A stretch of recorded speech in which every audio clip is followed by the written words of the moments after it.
क्या एक मरा हुआ आदमी पूरी दुनिया में हंगामा खड़ा कर सकता है? आप कहेंगे यह असंभव है। साइंस भूत को नहीं मानता, लेकिन जेफरी एप्स्टीन का भूत अलग है। मरने से पहले उसे गिनती के लोग जानते थे, मरने के बाद उसको पूरी दुनिया जान गई। उससे जुड़ी फाइलें भानुमति का पिटारा है, जिसमें हाथ डालने से हर कोई बचना चाहता है।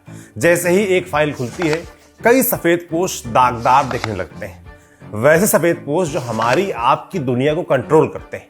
इन फाइलों ने सबसे ज्यादा अमेरिका में तहलका मचाया है, मगर बाकी दुनिया भी अछूती नहीं है। इसके तार भारत तक भी पहुंच रहे हैं। लेकिन एप्स्टीन फाइल्स में कौन से राज हैं? अब तक किन लोगों के नाम बाहर आए हैं? एप्स्टीन फाइल्स में नाम आने का मतलब क्या है? क्या एप्स्टीन फाइल्स में भारत के लोग भी शामिल हैं? और हमको आपको इसके बारे में क्यों जानना चाहिए, इस वीडियो में सब बताएंगे। नमस्ते, मैं सौरभ त्रिपाठी हूं। न्यूज पिंच पर आज एप्स्टीन फाइल्स की पूरी कहानी। सबसे पहले जेफरी एप्स्टीन को जान लेते हैं। एप्स्टीन की पैदाइश जनवरी 1953 में न्यूयॉर्क के ब्रुकलिन में हुई थी। उसके पिता सीमोर सिटी पार्क्स डिपार्टमेंट के लिए कचरा उठाते थे और मां प्राइवेट स्कूल में काम करती थी। एप्स्टीन की पढ़ाई लिखाई सरकारी स्कूल कॉलेजों में हुई। उसको क्लास में तेज तर्रार माना जाता था, इसलिए उसके क्लासमेट उससे पढ़ने आते थे। इससे एप्स्टीन का जेब खर्च निकल जाता था। 21 की उम्र में वो मैनहट्टन के डाल्टन स्कूल में मैथ और फिजिक्स पढ़ाने लगा। इस स्कूल में शहर के सबसे अमीर और नामी लोगों के बच्चे पढ़ते थे। एप्स्टीन बच्चों के बीच काफी पॉपुलर था। उसकी ख्याति उनके घरों तक पहुंच गई। पेरेंट्स उसको प्राइवेट पार्टियों में बुलाने लगे। ऐसी एक पार्टी में एप्स्टीन को वॉल स्ट्रीट जाने का ऑफर मिला। वॉल स्ट्रीट न्यूयॉर्क सिटी में है। यह अमेरिका की फाइनेंस इंडस्ट्री का सेंटर है। एप्स्टीन को बियर स्टर्न्स नाम की एक इन्वेस्टमेंट फर्म में काम मिल गया। वो अपनी जॉब में तो बहुत अच्छा तो नहीं था, लेकिन झूठ बोलने और सब्ज बाग दिखाने में उस्ताद था। वॉल स्ट्रीट में उसकी मुलाकात अक्सर अमीर और ताकतवर लोगों से होती थी। उसका करिश्मा ऐसा था कि जो भी उससे मिलता उसको पसंद करने लगता था।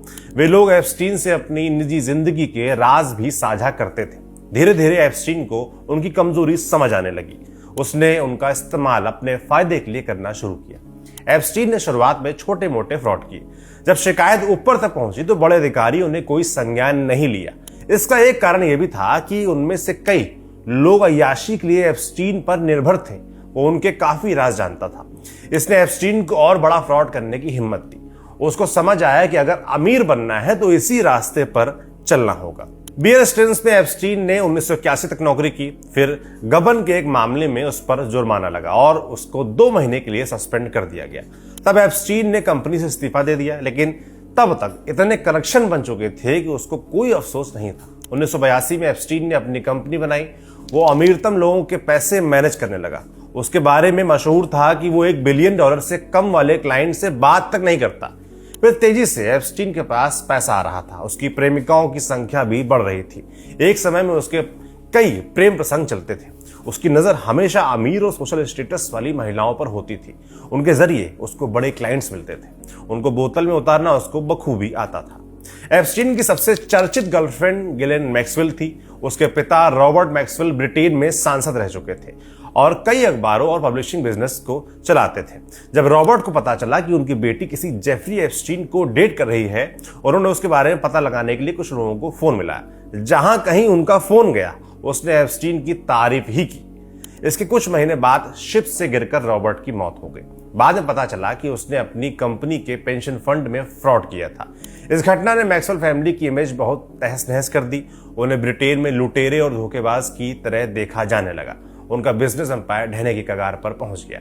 ऐसे वक्त पर एप्स्टीन ने गिलेन को सहारा और काम दिया।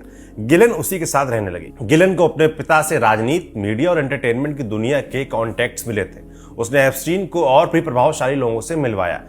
अब तक की कहानी में आपको एक रेगुलर पैटर्न दिखा होगा। एप्स्टीन कनेक्शन बनाने में यकीन रखता था। वो हर कनेक्शन का इस्तेमाल अपने नेटवर्क को मजबूत बनाने के लिए करता था। एप्स्टीन गजब का सेल्समैन भी था। वो अमीर लोगों की रग रग से वाकिफ था। उनके सामने वो पहले अपने आप को बेचता। एप्स्टीन खुद को मशहूर लोगों का फाइनेंस मैनेजर बताता। इससे लोग उस पर भरोसा करने लगते थे। फिर वो उनमें डर बिठाता था। जिनके पास जितना पैसा था वो उतने ज्यादा इनसिक्योर रहते थे। एप्स्टीन ये साबित करता कि उनके करीबी लोग उन्हें लूट रहे हैं। अगर कोई इस लूट से बचा सकता है तो वो मैं ही हूं। इस मॉडस ऑपरेंडी से उसने कई अरबपति लोगों को अपने जाल में फंसाया। इनमें फैशन और ब्यूटी ब्रांड विक्टोरियन सीक्रेट के सीईओ लेस्ली वैक्सनर और अरबपति इन्वेस्टर लियोन ब्लैक जैसे लोग भी थे। वे एप्स्टीन पर आंख मूंद कर भरोसा करते थे। बदले में एप्स्टीन को लाखों डॉलर की फीस और कमीशन मिलता था, लेकिन वो इतने से संतुष्ट नहीं था। उसने बैकडोर से घपला करना जारी रखा। जब तक गबन का पता चलता तब तक उसका बैंक बैलेंस बढ़ चुका होता था। इस तरह उसने बेहिसाब संपत्ति जमा की। उसके पास न्यूयॉर्क और पेरिस में कई बंगले थे। यूएस वर्जिन आइलैंड्स में एक प्राइवेट द्वीप था। उसके पास दो प्राइवेट जहाज थे और लग्जरी कारों की पूरी फ्लीट थी। 1990 के दशक में एप्स्टीन की पहुंच व्हाइट हाउस तक हो चुकी थी। तब तक बिल क्लिंटन अमेरिका के राष्ट्रपति बन चुके थे। उसने व्हाइट हाउस के मरम्मत के लिए भी कुछ रकम दी थी। इसकी बदौलत क्लिंटन से उसकी जान पहचान हुई। आगे चलकर ये गहरी दोस्ती में बदल गई। अमेरिका का सबसे ताकतवर आदमी जेफरी एप्स्टीन का दोस्त था। यह उसका रुतबा बताने के लिए काफी है। अब उसको आगे बढ़ने से कोई भी नहीं रोक सकता था। एप्स्टीन सब जगह था। अमीर बिजनेसमैन हो, सेलिब्रिटी हो या शक्तिशाली नेता, हर जगह एप्स्टीन कॉमन होता था। उसने अच्छी खासी संपत्ति इकट्ठा कर ली थी। वो बड़े बड़े इंस्टीट्यूट्स में डोनेशन दे रहा था। उसका नाम council of foreign relation CFR के बोर्ड में था। वो न्यूयॉर्क एकेडमी ऑफ साइंस का मेंबर था और वो इंस्टीट्यूट ऑफ इंटरनेशनल एजुकेशन से भी जुड़ा था। उसके दोस्त हु एंड हु थे, फिर भी बाहरी दुनिया के लिए वो अब भी गुमनाम बना हुआ था। इस गुमनामी से पहली बार पर्दा 2002 में उठा, जब न्यूयॉर्क मैगजीन ने एप्स्टीन पर एक डिटेल्ड प्रोफाइल पब्लिश की। इसका टाइटल था Jeffrey Epstein, international money man of mystery. Article का पहला पैराग्राफ कुछ ऐसा था: उसके पास अंधाधुंध पैसा है, कई प्लेन्स हैं और महिलाओं को आकर्षित करने वाली नजर। उसका दिमाग नोबेल विजेता वैज्ञानिकों और दुनिया भर के वित्तीय बाजारों को चुनौती देता है। जब से ये खबर आई है कि राष्ट्रपति Bill Clinton, Hollywood actor Kevin Spacey और क्रिस टकर ने उसके बोइंग विमान से अफ्रीका का सफर किया था, तब से हर कोई यही जानना चाहता है कि जेफरी एप्स्टीन आखिर है कौन। इस प्रोफाइल में एप्स्टीन की तारीफ पर तारीफ की गई थी। कुछ पॉइंट्स पर गौर करिए। एप्स्टीन को प्राइवेसी पसंद है। वो दिखने में किसी हॉलीवुड एक्टर जैसा है। वो $15 बिलियन से ज्यादा का फंड मैनेज करता है, लेकिन उसके क्लाइंट्स कौन है इसके बारे में कोई नहीं जानता। डोनाल्ड ट्रंप से लेकर बिल क्लिंटन और प्रोफेसरों से लेकर नोबेल विजेता वैज्ञानिकों तक उसको सब पसंद करते हैं। एप्स्टीन को मशहूर लोगों से दोस्ती करने का शौक है। वो उन्हें ट्रॉफी की तरह देखता है। एप्स्टीन कभी इंटरव्यू नहीं देता और ना उसकी तस्वीर किसी अखबार या मैगजीन में छपती है। इसी प्रोफाइल में डोनाल्ड ट्रंप का एक बयान भी मिलता है। वो कहते हैं, मैं जेफरी को 15 सालों से जानता हूँ। वो कमाल का आदमी है। उसके साथ हमेशा मजा आता है। मेरी ही तरह उसको भी खूबसूरत महिलाएं पसंद हैं, खासकर कम उम्र की खूबसूरत महिलाएं। 2002 में ट्रंप ने कहा था कि वो 15 सालों से एप्स्टीन को जानते हैं, यानी उनकी दोस्ती 1987 में शुरू हो चुकी थी। इस बीच क्लिंटन भी उसके संपर्क में आए थे। मतलब ये कि एप्स्टीन एक समय पर ट्रंप और क्लिंटन दोनों का कॉमन फ्रेंड था। ये फैक्ट याद रखिएगा, आगे इसका जिक्र मिलेगा। बहरहाल, न्यूयॉर्क मैगजीन की प्रोफाइल में कहीं भी एप्स्टीन के फाइनेंशियल फ्रॉड या यौन अपराधों का पता नहीं चलता। फिर 2003 में चर्चित मैगजीन वैनिटी फेयर में उसकी एक और प्रोफाइल छपी। इसका टाइटल था द टैलेंटेड मिस्टर एप्स्टीन। इसमें पहली बार एप्स्टीन के फाइनेंशियल फ्रॉड्स का कच्चा चिट्ठा खोला गया था, लेकिन हर फ्रॉड में एक कॉमन चीज थी। उसके दोस्त और पार्टनर तो फंस जाते थे, लेकिन एप्स्टीन आसानी से बच निकलता था। 2003 तक एप्स्टीन की सीक्रेट जिंदगी का दूसरा पहलू सामने आने लगा था, लेकिन अभी तक उसके दूसरे अपराध छिपे हुए थे। फिर 2005 का साल आया। फ्लोरिडा में एक महिला ने यौन शोषण की शिकायत दर्ज करवाई। उसका आरोप था कि पाम बीच के एक बंगले में उसकी 14 साल की बेटी से पैसे देकर मसाज करवाया गया है और उसके साथ गलत हरकतें भी हुई हैं। पुलिस ने जांच की तो उनका माथा ठनक गया। उन्हें पता चला कि यह बंगला जेफरी एप्स्टीन का है। पुलिस की तलाशी में आपत्तिजनक पेंटिंग, CD और तस्वीरों का जखीरा मिला। फिर FBI भी जांच में शामिल हुई। पीड़ितों के लिए स्पेशल लाइन शुरू की गई। इसके बाद 30 से अधिक महिलाओं ने आरोप दर्ज कराया। उनके आरोपों में एक पैटर्न का पता चला। सभी पीड़िताएं यौन शोषण के समय नाबालिग थीं, कॉलेज जाने वाली लड़कियां। ये मध्यम वर्गीय परिवार से ताल्लुक रखती थीं। उन्हें एप्स्टीन के बारे में अपने कॉलेज में पता चलता था, किसी दोस्त के जरिए। क्या पता चलता था? पाम बीच पर एक बंगला है, वहां एक अधेड़ उम्र का आदमी रहता है, वो मसाज के लिए $200 देता है। मसाज वाले कमरे में जेफरी सिर्फ तौलिया लपेट कर लेटा होता था। जब मसाज खत्म हो जाता तब वो गलत तरीके से इधर उधर छूने लगता था। लड़कियों के पास वहां से निकलने का कोई ऑप्शन नहीं होता था। उन्हें चुपचाप सब सहना पड़ता था। जब लड़कियां वापस लौटने लगती तब वो उन्हें पैसे देता था, साथ में ऑफर भी, एक और लड़की को लेकर आओ तो कमीशन मिलेगा। कच्ची उम्र, पैसों का लालच और एप्स्टीन का रसूख। लड़कियों के लिए इससे पार पाना नामुमकिन था। एप्स्टीन ने इसका पूरा फायदा उठाया। वो उन्हें अपने अमीर दोस्तों के पास भेजने लगा और उनके साथ यौन संबंध बनाने के लिए मजबूर करने लगा। पुलिस और एफबीआई की जांच के बाद केस शुरू हुआ। एप्स्टीन ने अपनी तरफ से बड़े वकीलों को उतारा। सरकारी वकील उनके साथ मिल गए। उन्होंने पीड़िताओं को बताए बिना डील कर ली। बदले में एप्स्टीन से फेडरल चार्जेस हटा लिए गए। स्टेट लॉ के तहत उसने 2 आरोपों में दोष स्वीकार कर लिया। उसको 18 महीनों की सजा हुई और सरकारी रिकॉर्ड में उसको सेक्स ऑफेंडर घोषित किया गया। लेकिन महज 13 महीने बाद एप्स्टीन पूरी तरह आजाद हो चुका था। इतना सब होने के बाद भी एप्स्टीन पर कोई फर्क नहीं पड़ा था। एलीट पार्टी में उसका आना जाना लगा रहा। ऐसा लग रहा था कि एप्स्टीन को कभी उसके किए की सजा नहीं मिल पाएगी। लेकिन अभी कहानी बाकी थी। 2017 में सोशल मीडिया पर मी टू कैंपेन जोर पकड़ रहा था। दुनिया भर में महिलाएं अपने साथ हुई यौन शोषण की कहानियां साझा कर रही थी। वे ताकतवर लोगों का नाम लेकर आरोप लगा रही थी। इन कहानियों को आम जनता का समर्थन भी मिल रहा था। इसी दौर में मियामी हेराल्ड नाम के एक अखबार ने एप्स्टीन केस की पड़ताल शुरू की। उसकी रिपोर्ट नवंबर 2018 में पब्लिश हुई। इसने अमेरिका की राजनीति में भूचाल ला दिया। इसमें दावा किया गया था कि डोनाल्ड ट्रंप सरकार में मंत्री अलेक्जेंडर अकोस्टा ने 2008 में एप्स्टीन को बचाने के लिए एक अवैध डील कराई थी। अकोस्टा तब फ्लोरिडा के सबसे बड़े सरकारी वकील हुआ करते थे। उन्हें पीड़ित महिलाओं का पक्ष रखना था, लेकिन वो एप्स्टीन के आगे बिछ गए थे। उनकी डील के बाद ही एफबीआई ने एप्स्टीन केस की जांच बंद कर दी थी। जब ट्रंप राष्ट्रपति बने, उन्होंने अकोस्टा को लेबर मिनिस्टर बना दिया। एप्स्टीन की गिरफ्तारी के बाद अकोस्टा को इस्तीफा देना पड़ा था। मियामी हेराल्ड की रिपोर्ट में दर्ज था कि एप्स्टीन ने 2001 से 2006 के बीच कम से कम 80 नाबालिग लड़कियों का यौन शोषण किया। 2018 में पहली बार जेफरी एप्स्टीन के यौन अपराधों पर मेन स्ट्रीम में चर्चा शुरू हुई। तब उसकी 27 महिलाएं खुलकर आगे आईं। इससे सरकार पर कार्रवाई का दबाव बढ़ने लगा। आखिरकार 6 जुलाई 2019 को एप्स्टीन को गिरफ्तार कर लिया गया।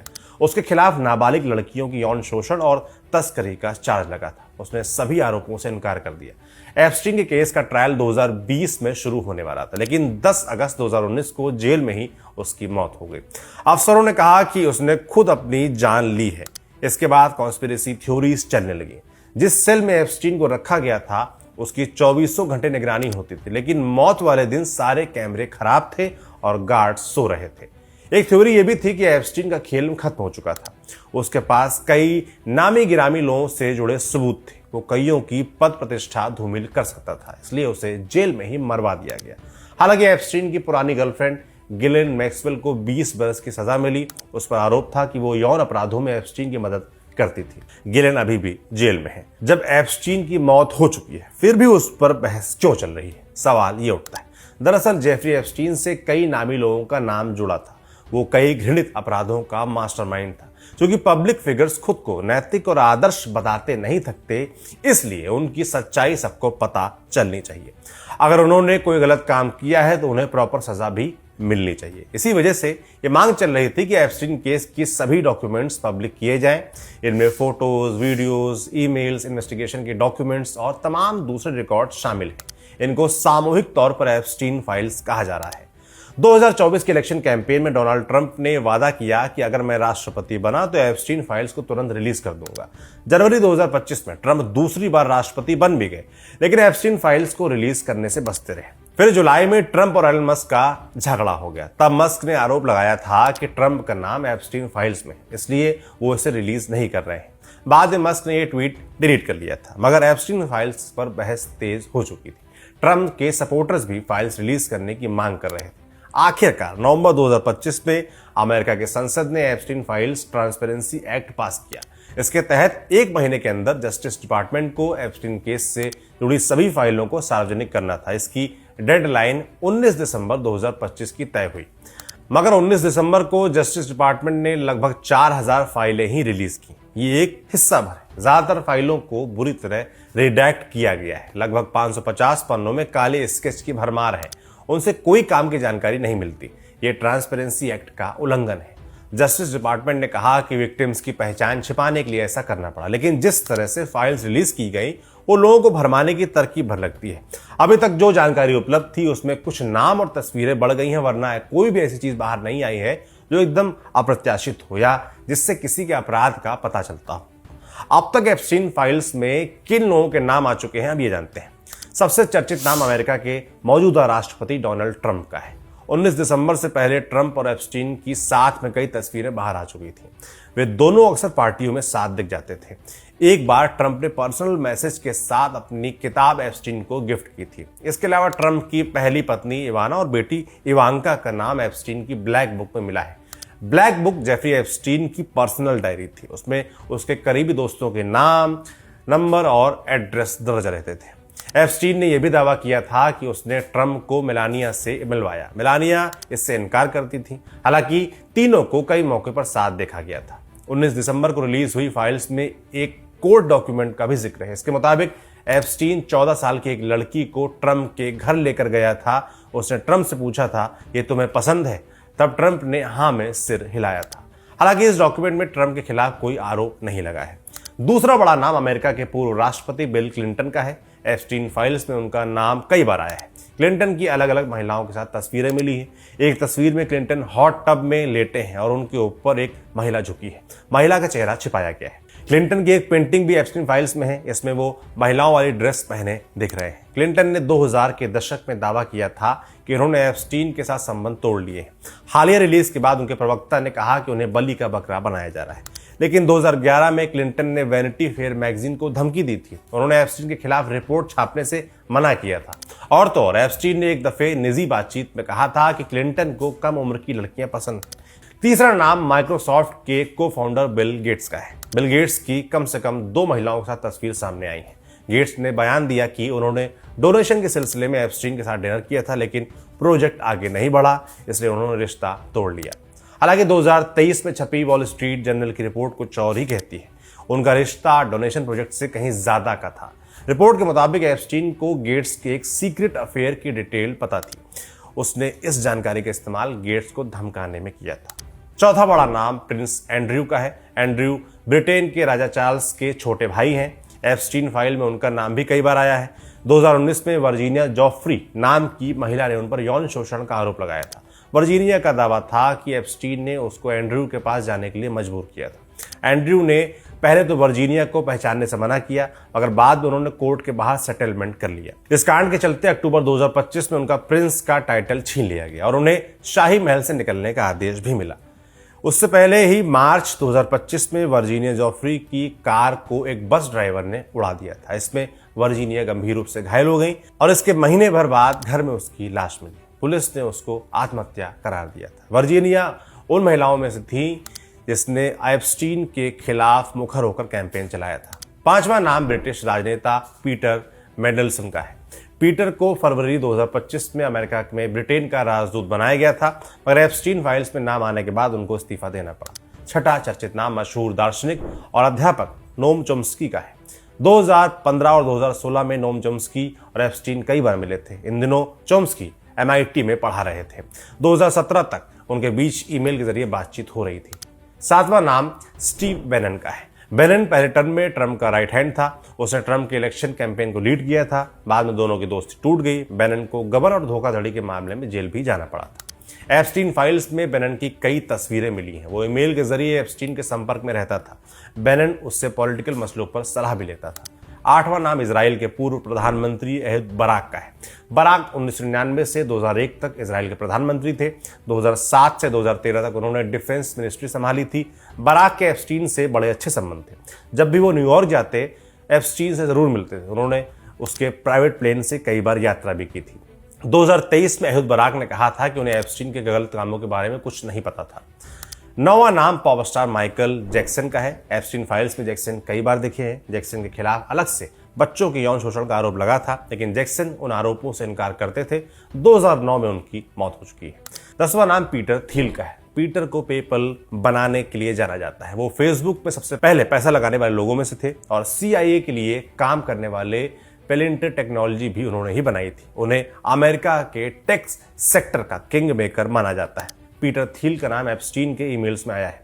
उनके अलावा कुछ और चर्चित लोग हैं, जैसे टेस्ला और एक्स के मालिक एलॉन मस्क, न्यूयॉर्क के पूर्व गवर्नर एंड्रयू कुओमो, ब्रिटेन के पूर्व प्रधानमंत्री टोनी ब्लेयर, गूगल के को फाउंडर सर्गेई बिन, CIA के पूर्व डायरेक्टर विलियम बर्न्स, क्यूबा के पूर्व राष्ट्रपति फिदेल कास्त्रो, भारतीय मूल के लेखक Deepak Chopra, film director Woody Allen, जादूगर David Copperfield, comedian Bill Cosby, Forbes magazine के चीफ एडिटर और chairman Steve Forbes, Getty Images के को फाउंडर मार्क गेटी, अभिनेत्री एलिजाबेथ हार्ले, टाइम मैगजीन के पूर्व संपादक वॉल्टर इजाक्सन, संगीतकार माइक जैगर, अमेरिका के स्वास्थ्य मंत्री रॉबर्ट कैनेडी जूनियर, अमेरिका के पूर्व विदेश मंत्री जॉन कैरी, अमेरिका के पूर्व विदेश मंत्री हेनरी किसिंजर, जॉर्ज सोरोस के भतीजे पीटर सोरोस, दिग्गज टीवी पत्रकार माइक वॉलिस आदि इत्यादि।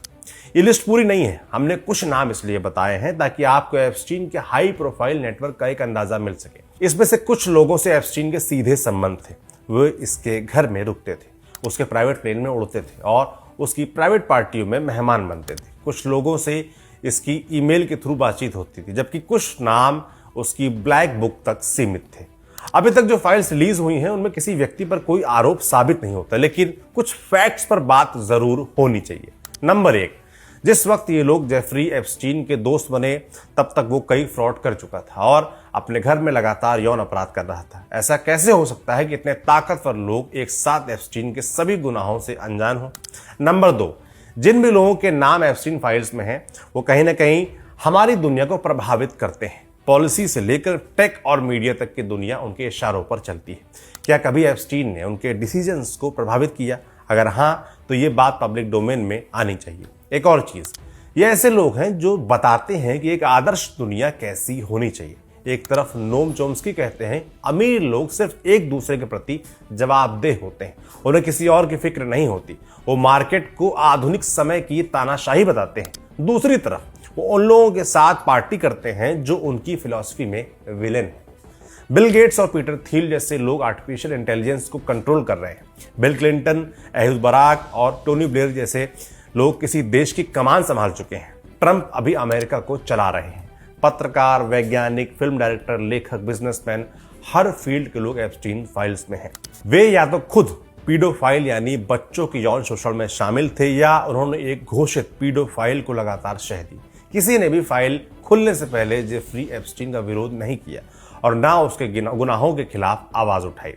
ऐसे लोग किसी के आदर्श नहीं हो सकते। उनकी किसी भी बात को हमेशा शक की नजर से देखना होगा। पॉइंट नंबर 3, एप्स्टीन केस में न्याय अभी भी अधूरा है। पीड़िताओं की जिंदगी तहस नहस हो चुकी है, मगर दोषियों को कोई फर्क नहीं पड़ा है। ऐसा इसलिए क्योंकि जिम्मेदार संस्थाओं ने अपना काम ठीक से नहीं किया। फाइल्स की रिलीज में भी ज्यादा ध्यान सच छिपाने पर रहा है। ऐसी संस्थाओं पर कोई क्यों ही भरोसा करेगा? ये वही अमेरिका है जो दूसरे देशों को मॉरलिटी और ह्यूमन राइट्स पर खूब ज्ञान देता है। क्या एप्स्टीन फाइल्स में भारतीय नेताओं के भी नाम है? एक ये भी सवाल है। अभी तक किसी भारतीय राजनेता के नाम की पुष्टि नहीं हुई है और ना ही उनकी कोई ऐसी तस्वीर ही सामने आई है।